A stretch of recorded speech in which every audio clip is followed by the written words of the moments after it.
Kisha ortodokse ka shënuar të dielën e Tagrambledhësit dhe Fariseut, e cila lajmëron nisjen e periudhës së triodit. Në liturgjinë hyjnore të mbajtur në kishën Ngjallja e Krishtit, kryepiskopi Joan u ndal te rëndësia e perullosisë shpirtërore, duke u bërë thirrje besimtarëve që të shmangin krenarinë dhe të kërkojnë pendesën e vërtetë. E diela e sotme është një dielë e veçantë në kishën tonë, sepse fillon triodi.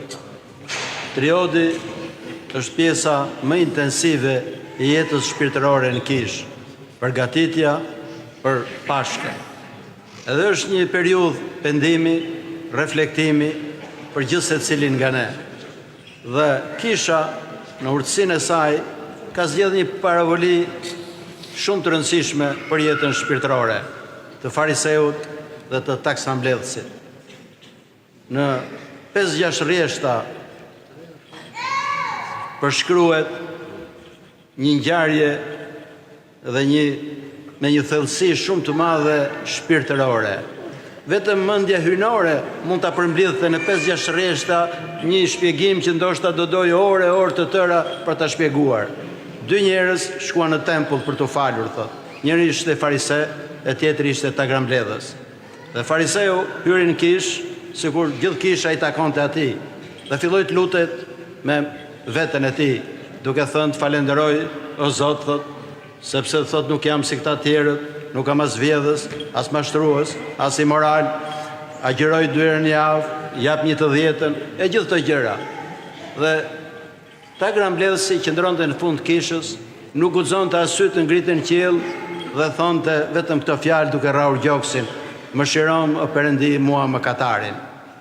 Dhe në fund, Zoti e mbyll paravolin duke thënë që të gjithë ata që mburren e do lartësojnë veten e tyre do ulen poshtë, ndërsa ata që përulen do lartësohen.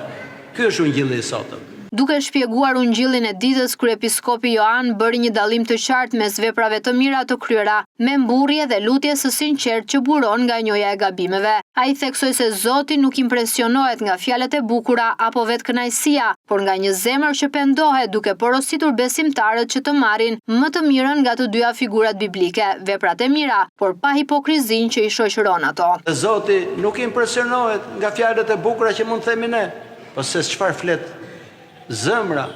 Dhe aty jepet një detaj shumë i rëndësishëm. Fariseu nuk po thonte fjalët me së të lartë, po lutej me veten e tij.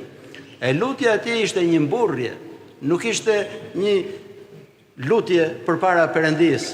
Ai mburrej, ndonse maskohej duke thënë që falenderonte Perëndin për këtë gjë që nuk ishte si gjithë njerëzit e tjerë.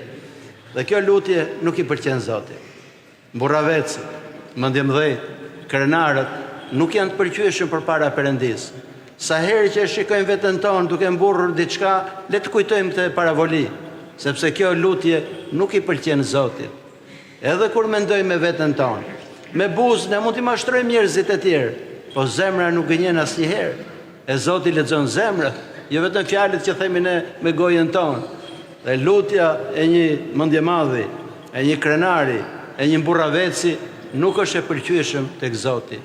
Prandaj Shën Pavli porosit në letrën drejtuar Korinthianëve duke i thënë që çfarë janë mendjemdhejt, ata që mburren, mendjet krenare, largohuni prej tyre, sepse ata jo vetëm thjesht që dëmtojnë veten, po dëmtojnë dhe tjerët që i dëgjojnë.